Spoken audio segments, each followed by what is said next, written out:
So, picture this. It's 1959, and an alto saxophone player named Ornette Coleman walks into a recording studio, and he fires the piano player. Right.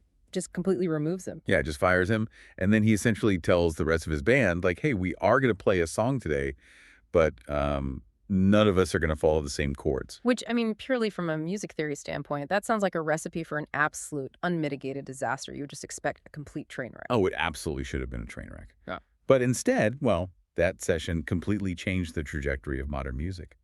So welcome, everyone. Today, you and I are digging into a fascinating January 2026 column published by MMR. Yeah, it's called Avant-Garde Jazz, the movement that dismantled structure and redefined music. Exactly. Okay, let's unpack this. Because, for a lot of people, the term avant-garde is really just like polite code for unlistenable, chaotic noise. Oh, for sure. People hear that and they run the other way. Right. But our mission today for this deep dive isn't just to, force you to endure difficult music. We're going to figure out how dismantling accepted rules wasn't actually about destroying jazz at all. No, not at all. It was this profound reimagining of teamwork, of structure, and of what true freedom actually means when you strip away the safety net entirely. And, that is a crucial distinction to make right up front. The core belief we have to operate from today is that knowledge is really only valuable when we can actually apply it. Right. Cool. So the lessons these artists uncovered about extreme collaboration, like how a group functions when the usual frameworks just completely vanish, those are directly applicable to how you and I navigate complex problems or lead teams or even think critically in our own fields today. Yeah, I love that. So to understand why they felt they had to burn the rules down, we first have to look at, the rules they were forced to play by. Exactly. The context is everything. Right. And I know you follow this stuff closely, so we won't get bogged down in a basic history lesson, but we do have to talk about bebop. By the 1940s, bebop was like the absolute undisputed pinnacle of instrumental improvisation. Oh, absolutely. I mean, it was a massive intellectual leap for the genre. You had these absolute virtuosos pushing the harmonic vocabulary to its absolute limit. Yeah. Like if you were playing bebop, you were navigating these incredibly dense chord substitutions, relentless 2-5-1 progressions, and you were doing it at just blistering breakneck tempos. Which is amazing, but that exact complexity is what created the trap. It was like a highly structured sonnet. Beautiful, brilliant, but entirely rigid. Right, a golden cage. Yes, exactly. For a master musician, those complex chord changes eventually became a golden cage. If you're constantly chasing the harmonic rhythm, I mean, the chords are dictating exactly what you can and cannot play at any given millisecond. You basically become a prisoner of the harmony. So moving into the 1950s, we see the rise of modal jazz as a direct reaction to that trap. Okay. You had towering figures like Miles Davis and John Coltrane offering this sort of partial liberation. They essentially just threw out the rapid-fire chord changes. So they just slowed it all down. Exactly. Instead of forcing a soloist to change their harmonic approach every 2 beats, modal jazz gave them a single scale, like a mode, say, Dorian or Mixolydian, and it allowed them to just sit on that one sound for 16 or 32 bars at a time. Okay, but modal jazz sounds like a pretty sweet deal for a musician. I mean, you get all this freedom to solo. You aren't sprinting through an obstacle course of chord changes anymore. So why throw that away? Like, what were they still bumping up against that made them want to completely break the system? Well, if we connect this to the bigger picture, true innovators inevitably hit a wall when they realize the underlying foundation is still dictating their behavior. Oh, okay. Yes, modal jazz gave the soloist a much wider canvas, but the frame holding that canvas was exactly the same. They were still tied to strict 4/4-time signatures. The overarching song structure was entirely rigid. Right, like they still played the melody, then soloed, then played the melody again. Exactly. The band plays the head, the horns take their solos in a predetermined sequence, and then you play the head again to end the song. But most importantly, the hierarchy of the band hadn't changed at all. Right. So the soloist is still the star, and the rhythm section is just like the engine driving them forward. You nailed it. The drummer and the bass player are still in a totally subservient role, maintaining the grid so the horn player can shine. But that hierarchy was exactly the problem for our first pioneer, right? Ornette Coleman. Modal jazz didn't fix the power dynamic, so Coleman decided to blow it up entirely by making one incredibly radical staffing decision. Yeah, he really did. He formed a quartet in the late 1950s. And intentionally, like we said earlier, he omitted the piano. And we really have to understand why the piano is so dangerous to a musician seeking total freedom.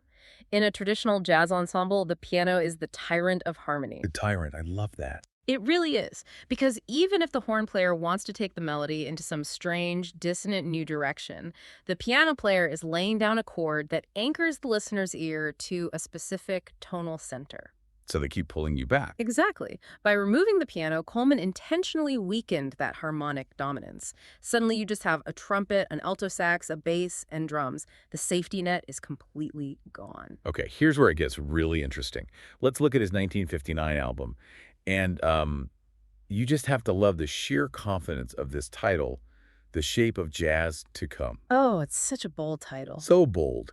So in this recording, the boundary between the pre-written melody and the spontaneous improvisation is completely blurred. Coleman developed a concept he called harmolodics, which essentially gave every single player in the ensemble equal melodic rights. Right, everybody gets a say. Yeah, the bass player isn't just outlining chords anymore, he's playing his own counter melody. And the drummer isn't just keeping time on a ride cymbal, he's reacting to the emotional phrasing of the horns. The performance itself becomes the act of generating the structure. In harmolodics, no one is relegated to just being the accompaniment. The hierarchy is flattened into a true egalitarian collective. Wait, hold on. Think about harmolodics like a dinner party conversation. In a normal jazz setup, one person speaks at a time while everyone else just nods along and provides, the background chatter. Yeah, that's a good way to put it. Harmolodics sounds like a dinner party where no one is just nodding. Everyone is talking at the exact same time, expressing their own complex thoughts. If everyone is just playing whatever they want and there's no piano laying down the harmony, aren't they just playing completely out of tune with each other? Yeah. I mean, how does this not just evolve into total chaos without a rhythm section acting as the traffic cop? Because Coleman completely redefined what in tune actually meant. In harmolodics, you aren't trying to match the mathematical equal temperament of a piano key. You are matching the emotional intonation of the player next to you. Wow, okay. It doesn't devolve into chaos because Coleman proved that freedom isn't disorder. It's the redesign of relationships. When you listen to The Shape of Jazz to Come, they aren't making random noise. They are listening to each other with a hyper-focused intensity. So they're hyper-aware of everything. Yes. If the trumpet player pushes the tempo, the drummer catches that energy and accelerates with him. If the saxophone plays a mournful, slightly flat note, the bass player bends his string to match that exact microtonal sorrow. Ah, I see. So the traffic cop isn't gone. The responsibility of the traffic cop has just been distributed equally among all the drivers. That is precisely how the mechanism works. It requires a level of empathy and real-time reaction that traditional sheet music-based playing simply does not demand. Okay, so Coleman solved the harmony problem by ditching the piano entirely. But what if you refuse to get rid of the piano? What if you want to play avant-garde jazz on the ultimate traditional instrument? Well, then you have to fundamentally break the instrument itself. Right, which brings us to the incredible Cecil Taylor. Yes, Cecil Taylor represents the absolute extreme of structural architectural improvisation in this movement. While Ornette Coleman was focused on the fluid, sort of vocal-like interplay of horns, Taylor approached the piano in a way that defied centuries of Western musical tradition. Yeah, he really attacked it. He did. He treated the piano not as a melodic instrument for playing nice, linear tunes, but as an 88-keyed percussion instrument. Honestly, listening to his music is intensely physical. It's athletic. He uses these high-speed clusters of notes, playing with both palms, elbows, creating these wildly complex polyrhythms. And the key source recording we are looking at here is his 1966 album, Unit Structures. What's fascinating here is the sheer paradox of Taylor's method. When you first hear unit structures, it registers to the ear as a raw, unfiltered emotional eruption, just an avalanche of pure energy. Total sensory overload. Exactly. But the source material details that it is actually a highly intellectual, intensely organized time art. Taylor didn't play music as a linear melody moving from left to right across a page. He stacked his music vertically. Okay, let me try to visualize this. Compare Taylor's vertical method to playing a frantic game of Tetris with heavy, dense blocks of sound. Instead of drawing a single, continuous melodic line, he is dropping these massive structural units on top of each other, interlocking the rhythms. That's a really great analogy. But I have a mechanical question here. If it is entirely improvised in the moment, if there is no sheet music and no pre-planned theme, How can it possibly have the structural density of a planned building? Like, how did the other musicians in the room have any idea what to do? Because for Cecil Taylor, improvisation was instant composition. He wasn't just mashing random keys, he was executing compositional logic at the speed of thought. So he's writing the song as he plays it. Exactly. The mechanism worked through motifs. Taylor would introduce a short, angular musical idea unit. He would then immediately begin repeating it, mutating it, shifting the rhythm slightly, and building sonic density. Okay. So the other musicians aren't trying to find a downbeat to tap their foot to. They are locking into the velocity and the direction of those sound units. It's like cellular division. It starts with one cell and then rapidly mutates and multiplies. Yes. The music self-organizes in time. It's like watching a crystal form under a microscope. It happens spontaneously, but it follows a deep, underlying mathematical logic that the musicians are calculating collectively in real time. Man, it really is architecture in motion. Now, while Cecil Taylor was busy building these complex, heavy earthly structures out of sound, our next figure used avant-garde jazz to escape earthly structures entirely. Literally. Yes, quite literally. We have to talk about Sun Ra. Sun Ra is a figure who took the avant-garde movement and expanded it far beyond the boundaries of just music. He really turned it into a vast mythic and philosophical territory. He led an ensemble called the Orchestra, and mechanically what's immediately striking is that it featured a totally fluid, ever-changing lineup. Right, it was never the same twice. Exactly. The number of people on stage, the wildly unconventional instruments they played, it was always shifting. And the essential recording to understand this collective approach is The Magic City, released in 1966. In this recording, traditional concepts of tonality and time are rendered completely meaningless. It's completely gone. Yeah. You hear fragmented phrases, you hear pure noise, you hear these sudden explosive bursts of group drone playing. It does not move forward to showcase how fast or skilled a single soloist is. Instead, it is a cyclical, ritualistic experience. Yeah, the sonic experience of the Magic City feels like a meditative trance. You know, Western music typically demands a clear beginning, a rising climax, and a neat, tidy resolution. It's very goal-oriented. Right. It wants to get somewhere. Exactly. But Sun Ra's music is just a continuous circle. But we really have to look at the context here.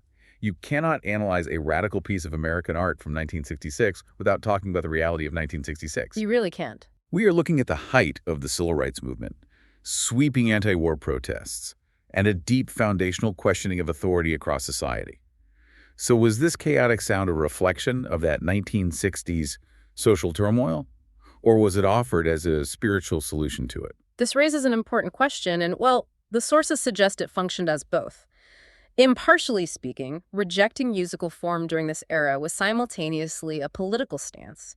It mirrored the dismantling of social norms happening in the streets. Oh, yeah. But by replacing those Western norms with a communal, ritualistic sound, the orchestra offered a spiritual alternative.